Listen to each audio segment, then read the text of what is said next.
Guys, welcome to Annapurna kitchen. So ఈరోజు నేను healthy and tasty dry fruit laddu చేయబోతున్నాను. So start చేసేద్దాం. సో ముందుగా ఒక కడాయి తీసుకొని మనకి ఏవైతే అవైలబుల్ ఉన్న డ్రై ఫ్రూట్స్ అన్నీ తీసుకుని ఒక్కొక్కటి మెల్లగా వేయించుకుంటూ పక్కన పెట్టుకుందాం.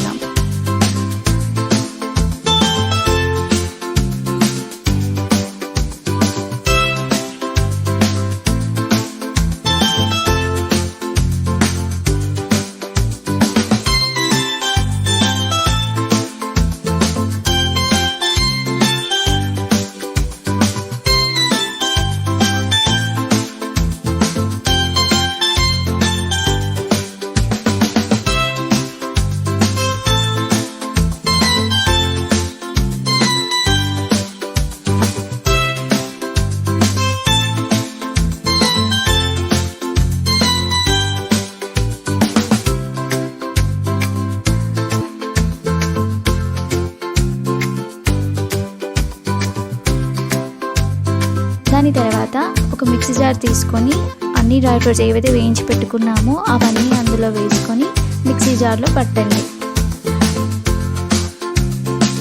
గ్రైండ్ అవుతున్న వెంటనే మీరు బెల్లం కూడా తీసుకోవాలి.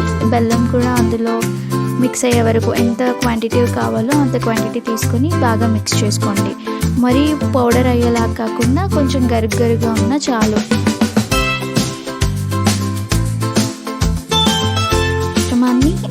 ప్లేట్లో తీసుకొని గోరువెచ్చగా ఉండే అప్పుడే నెయ్యి చేతిలో పెట్టుకొని మెల్లగా లడ్డూలు చేయాలి.